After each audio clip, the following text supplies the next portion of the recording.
Իմ դիպլոմս կորել էր, ես հայտարարություն տվեցի հանրապետություն թերթին, կորել է Մագդալինա Գարուշ-Նիկոլյանի, Խաչատուր Աբովյանի անվան հայկական պետական մանկավարժական ինստիտուտից 1977 թվականին ստացված դիպլոմը հիմա պարտադիր պետք է շարունակեմ։ Որտեղ։ Դարձյալ Հուսային համալսարանում նոր բացված Արմենաշուտյանն այստեղ տեսա նախարարին, ասաց ընկեր Աշոտյան դիպլոմս կորել է,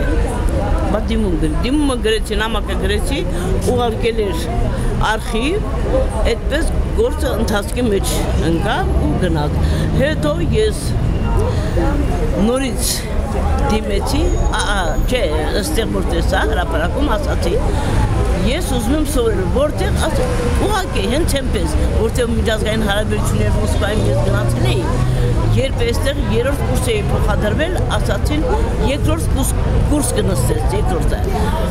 Գագրաս մեզ այդպեսին է հարկավոր, որ հայրը զինվորական, ուսուցիչ են եղել, մայրս ուսուցչուհի մահացել է, ազնիվ մարդիկ։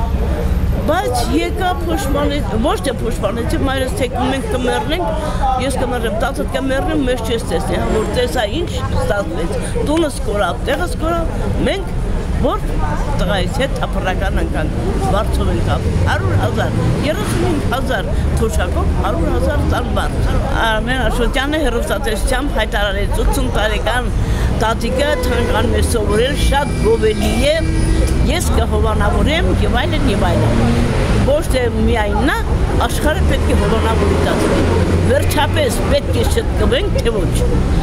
Անգրակետ չպետք է մնան։ Երեք դիմումը գրեցի, ընդունարան տվեցի,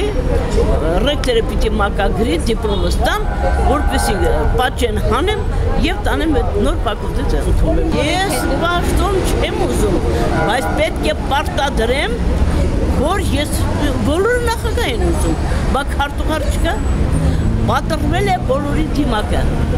Գիտեք, այն շորք աստառները պատրված է, քրքրվել են եկցևը, իրար չեն հասկանում, չեն թանկանում, երբ գրպանալիքն է, փորը կուշտ է, իմ մասին, նրա մասին չեն լսում։ Ես լինեմ նախագահ,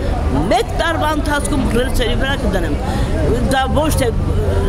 նսեմացուցիչ է մյուսների համար, այլ ուղղակի այդպես է։ Հարցերը պետք է լուծվեն տեղում, անմիջապես։ Եթե ժողովրդին չլսեն, էլ ինչ պետություն։